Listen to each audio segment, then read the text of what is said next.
عزیزان گرامی وقار، میں یہ چاہتا ہوں جہاں پر آ کر ہم رکے تھے وہیں سے ہم پھر آگے بڑھتے ہیں۔ ہم رکے تھے کہاں آ کر؟ کچھ دیر کی خاموشی ہے، اس کے بعد ہم آگے بڑھتے ہیں، اس لیے کہ مجھے کوئی شعر اب یاد کرانے کی ضرورت نہیں اور نہ ہی کسی کے سامنے کچھ بولنے کی ضرورت ہے۔ حالات تو ایسے تھے کہ جو نان مسلم تھے وہ بھی ہمیں جیل میں دیکھ کر یہی کہتے تھے کہ آپ ہی نے کہا یہ فلاں بات۔ ہم نے کہا اللہ تبارک و تعالیٰ نے تم کو بھی یاد کرا دیا۔ میرے عزیزو، ستیزہ کار رہا ہے ازل سے تا امروز، شرار بو لہبی سے چراغ مصطفی بھی۔ یہ آج کل کے معاملات نہیں، ابتدا سے حق اور باطل کے معرکے ہوتے رہے، لیکن ایک بات میں آپ سب کو بتانا چاہتا ہوں، مظفر کو مقید نہ سمجھ اے سیاد۔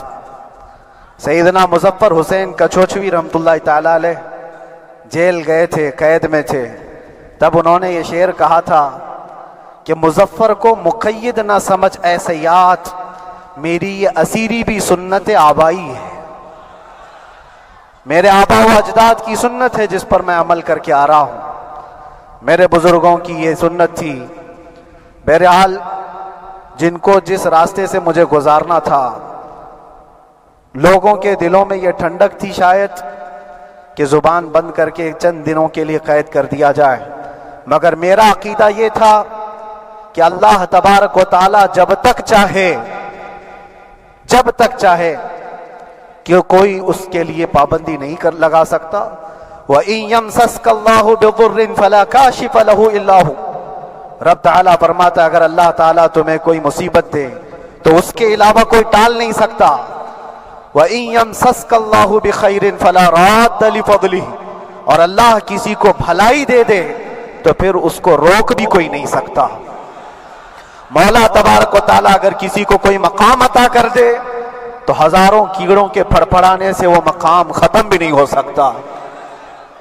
اللہ تبارک و تعالیٰ جس کو بڑھانا چاہے اس کے لیے کوئی راستہ رکاوٹ نہیں بن سکتا، اس لیے کہ ہم نے تاریخ میں دیکھا ہے پیبند لگے کپڑے پہننے والے، پیروں میں چپل نہیں تھے، جن کے ناخن تک اکھڑ جاتے تھے، لیکن وہ جب چلتے تھے قیصر و کسریٰ بھی کانپتے تھے، جن کا ہی یہ نعرہ تھا ٹل نہ سکتے تھے جنگ میں اگر اڑ جاتے تھے، پاؤں شیروں کے بھی میدان سے اکھڑ جاتے تھے، حق سے سرکش ہوا کوئی تو بگڑ جاتے تھے، ارے تیغ کیا چیز ہے ہم توپ سے بھی لڑ جاتے تھے۔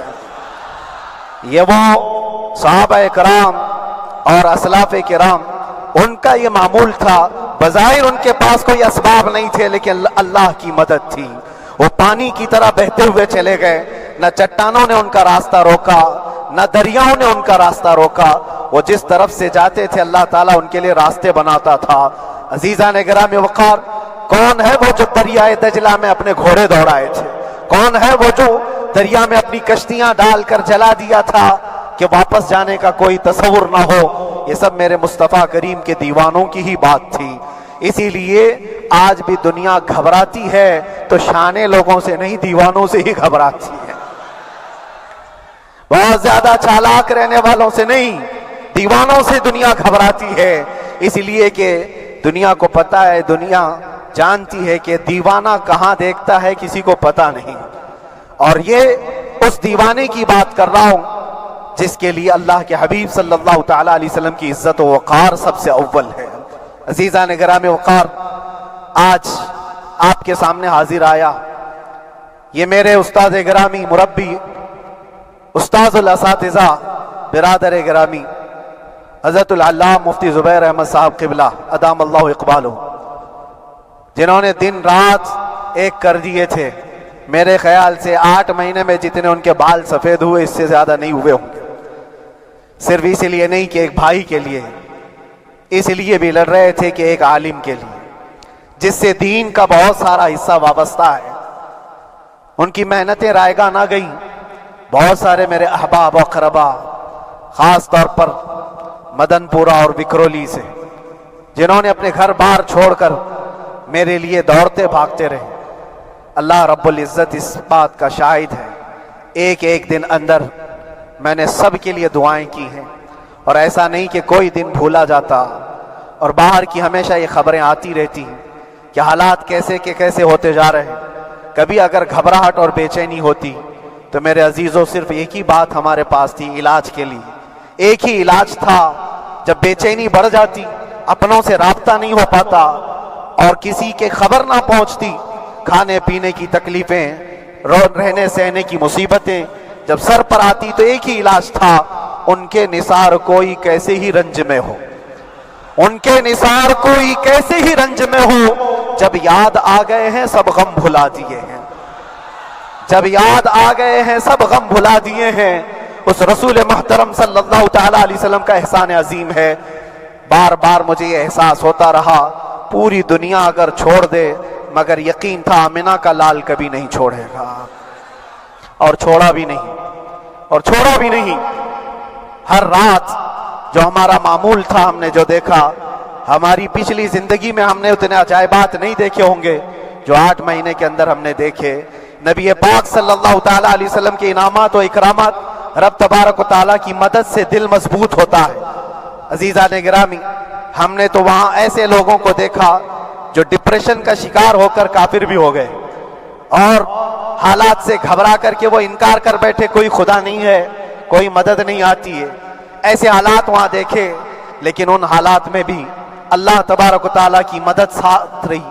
رسول پاک صلی اللہ تعالیٰ علیہ وسلم کا انعام و اکرام یہ تھا کہ جس طرح سے گئے تھے اسی طرح سے واپس بھی آئے، جس طرح سے گئے تھے ویسی واپس آئے، اور نہ میرے مصطفیٰ نے باہر میری عزت میں کمی کی، نہ اندر عزت میں کمی کی، کہیں پر بھی نہیں۔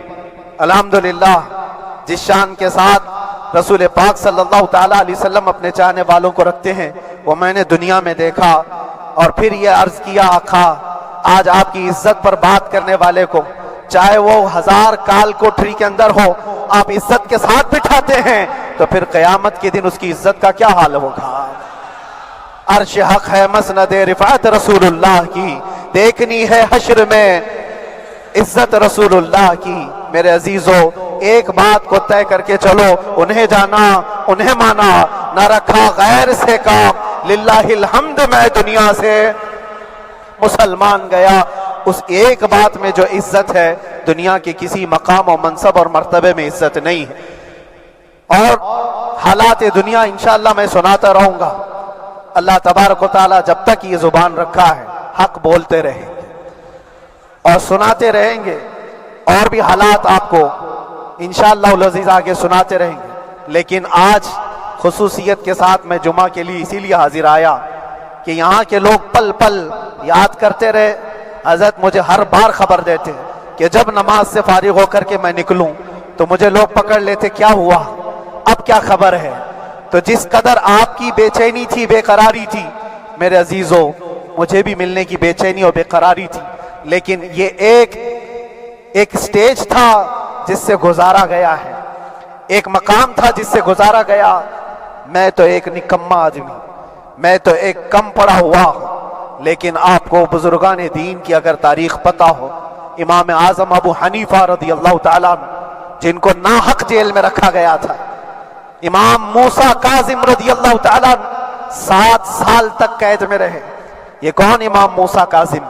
جن کے دربار میں جانے کے لیے غوث اعظم عبد القادر جیلانی رضی اللہ تعالیٰ عنہ 4 کلومیٹر دور اپنی چپل اتار دیا کرتے تھے۔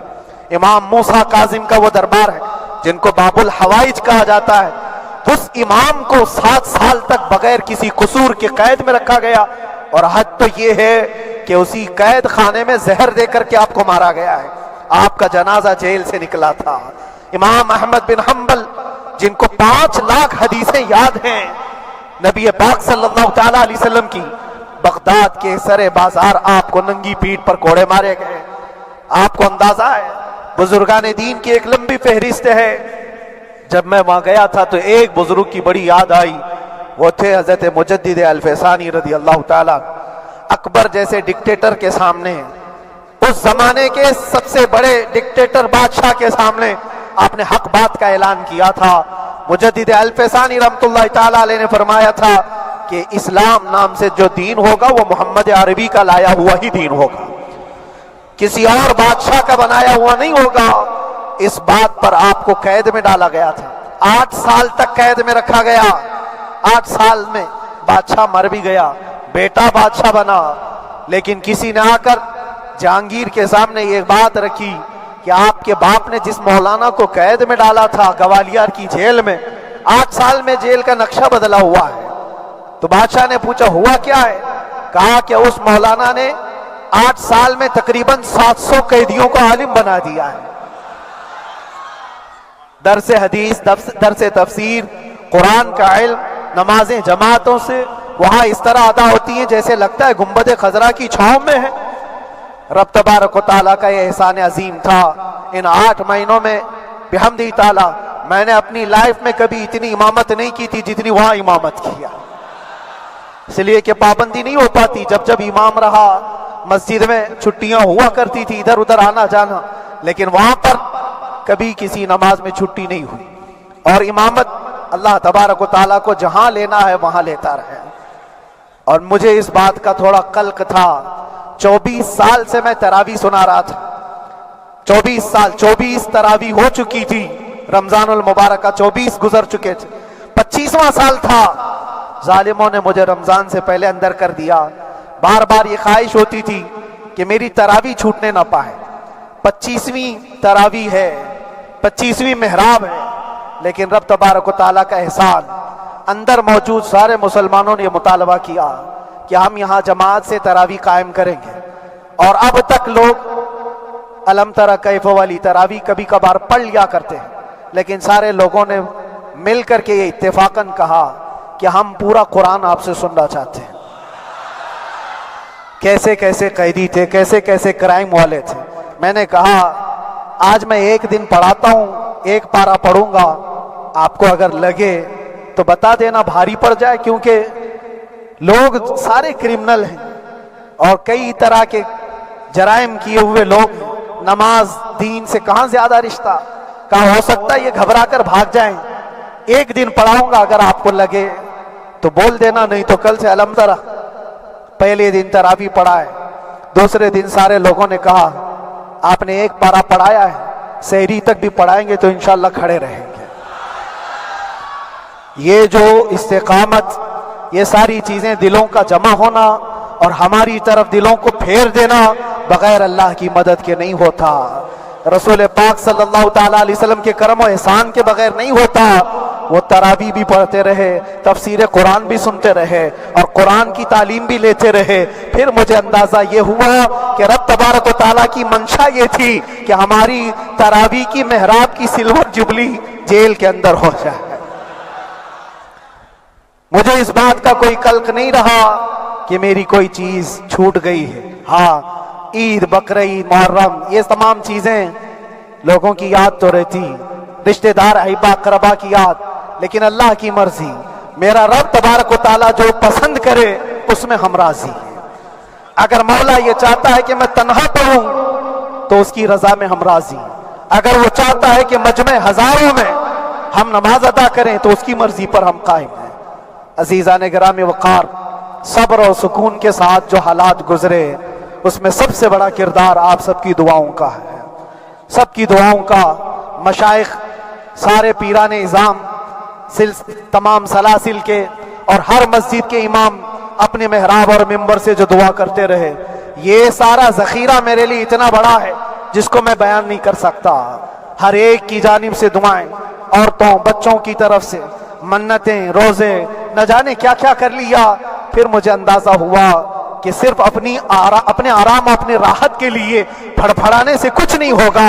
رب تبارک و تعالیٰ یہ چاہتا ہے کہ پوری امت مل کر کے اس فقیر کے لیے دعا کرے، اور اللہ تعالیٰ کو جب تک منظور تھا تمہاری دعائیں ہوتی رہی۔ بعض لوگوں کو یہ خیال بھی آیا، کچھ میرے احبا، اقربا، رشتہ داروں نے بھی کہا اتنی ساری دعائیں ہوئی، اتنی ساری دعائیں ہوئی، قبول کیوں نہیں ہوتی؟ ایک بات یاد رکھو، پوری دنیا مل کر کھڑے ہو کر دعا کرے، اللہ کی قدرت پر کوئی کام کرنا واجب نہیں ہے، اللہ پر کوئی چیز واجب نہیں ہے۔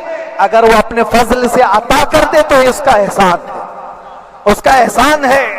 اب چاہے وہ سال بھر میں قبول کرے کہ 5 سال میں قبول کرے، ایک بات یاد آتی ہے میرے عزیزوں، ہماری قید تو 8 مہینے کی ہوگی، ان بزرگان دین کی قید 8 سال 7 سال۔ امام محمد بن حسن عسکری 20 سال تک قید میں رہے، 20 سال تک اندر سلاخوں کے پیچھے بند رکھا گیا۔ یہ اہل بیت اطہار ہیں، ائمہ اعظام ہیں، ان کی تکلیفیں دیکھ کر پھر ہماری تکلیف چھوٹی لگتی، اور پھر نبی پاک صلی اللہ تعالی علیہ وسلم کی یاد آتی۔ صرف اس بات کا ہمیں فخر تھا کہ تم نے کبھی چوری کے الزام میں تو نہیں گرفتار کیا، کسی گھناؤنے الزام میں تو نہیں گرفتار کیا۔ ہاں اگر کسی بات پر گرفتار کیا ہے تو ان سے پوچھو تو اب یہ بولنے میں بھی شرم کرتے ہیں۔ مولانا کو کیوں گرفتار کیا ہے، مولانا کو کیوں اندر رکھا ہے؟ شرم آتی ہے بولنے میں، کیونکہ انہوں نے کچھ ایسا بولا تھا جس کو بولنے میں شرم آتی۔ کیا بولا تھا میرے عزیزوں؟ یہ ایک الگ کہانی ہے، ابھی میں اس پر کچھ گفتگو نہیں کرتا، اس لیے کہ ہر ایک کو یاد ہو چکی ہے، ہر ایک کو یاد ہے، میں اس کہانی کی طرف نہیں جاتا۔ لیکن اتنا مجھے آج اس ملک میں رہتے ہوئے احساس ہے کہ ابھی بھی انصاف ختم نہیں ہوا ہے۔ انصاف پوری طرح ختم ہو جائے تو اللہ کا عذاب آ جائے گا، اللہ کا عذاب آ جائے گا۔ چند لوگ ناانصافی کر سکتے ہیں، لیکن پوری کی پورے روئے زمین پر رہنے والے انسان ناانصافی کرے، ایسا نہیں ہوتا۔ ہمارے حق میں سپریم کی طرف سے جو انصاف آیا ہے، ہمارے دل میں اس قدر جگہ ہے آج، اور اس قدر احساس ہے کہ ہمیں یہ اندازہ آج بھی ہوتا ہے کہ چاہے کچھ بھی ہو جائے لیکن انصاف پوری طرح سے مر نہیں سکتا، انصاف پوری طرح سے مر نہیں سکتا۔ یہ ہمارا ملک عزیز ہندوستان کسی خاص آدمی کے ٹھیکیداری میں نہیں ہے، سبھی کا خون شامل ہے یہاں کی مٹی میں، کسی کے باپ کا ہندوستان تھوڑی ہے، ہمارا بھی ہے، آپ کا بھی ہے، سب کا بھی ہے۔ اور میرے عزیزو پتہ نہیں، یہ بھی شاید راحت اندوری صاحب کا شعر ہے، اور اس سے پہلے بھی کچھ بولا تھا، وہ بھی ان کا ہی تھا، تو ڈینجر ہی ہوا کرتا ہے۔ اللہ تبارک و تعالیٰ آپ سب پر فضل فرمائے، کرم فرمائے۔ جو چیز خاص طور پر بولنی ہے وہ یہ ہے، ان حالات سے آج جو گھبرائے ہوئے ہیں یہ وہ لوگ ہیں جو عیش پرست ہیں۔ میں کسی کو خاص ٹارگٹ کر کے نہیں کہنا چاہتا، لیکن بہت سارے وہ لوگ جو اثر و رسوخ رکھتے ہیں لیکن وہ آگے آنا نہیں چاہتے۔ دین اسلام پر حملے ہوں، حضور پاک کی عزت پر حملہ ہو، کسی کو بولنا نہیں ہے، کیونکہ پتہ ہے دیکھو اس مولانا کو کس طرح کی ہے، اسی طرح دوسروں کو بھی کر دیا جائے۔ جو کمفرٹ زون میں بیٹھنے کے عادی ہو گئے وہ اپنا ایریا چھوڑ کر ہٹنا نہیں چاہتے۔ اگر میں کچھ کہوں گا حضور پاک صلی اللہ تعالیٰ علیہ وسلم کی ناموس کے لیے تو میرا عیش خطرے میں آ جائے گا۔ اکثر کی یہی سوچ ہے، میرا تو اپنا دھندا ہے، میرا بزنس ہے، میرے بیوی بچے ہیں، ہو سکتا ہے مولانا کو کسی چیز کی فکر نہیں ہوگی۔ آپ کو میں بتاؤں، آپ کو اندازہ نہیں ہمارے دل میں ہمارے بچوں کی کتنی محبت ہے۔ میرے بھی چھوٹے سے بچے ہیں، جب وہ جیل کی سلاخوں کے سامنے آ کر آنسو بہاتے تھے تو دل پر چھریاں چلتی تھی۔ وہ بچے جو ہمیشہ ہمارے سینے پر سوتے رہے، آج میں ان کو چھو بھی نہیں سکتا۔ جب وہ سلاخوں کے پیچھے کھڑے ہو کر دور سے رو کر کے چلے جاتے 15 منٹ، تو کیا ہمارے دل میں بچوں کی محبت نہیں؟ کیا ہمارے گھر بار نہیں، ہماری بہنیں، ہمارے بھائی، ہماری ماں نہیں؟ کتنے تو دن ایسے ہوئے کہ میری ماں کو دورے پڑتے رہے یاد کے لیے، تو کیا وہ ہمارے اوپر کیفیت نہیں آتی کہ ہم خامخواہ یہ مصیبت کیوں مول لی؟ میری بیٹی تو جھگڑا کرتی اس بات کو کہ کیوں آپ اکیلے ہو، بہت سارے لوگ ہیں سب کا خیال کرتے ہوئے، لیکن میرے عزیزو یہ ان کی اپنی محبت ہے، سارا ایک پریوار اور اس سے زیادہ میرے شاگردوں کی ایک دنیا ہے۔ کتنے ایسے ہیں میں جانتا ہوں کہ 8 مہینے تک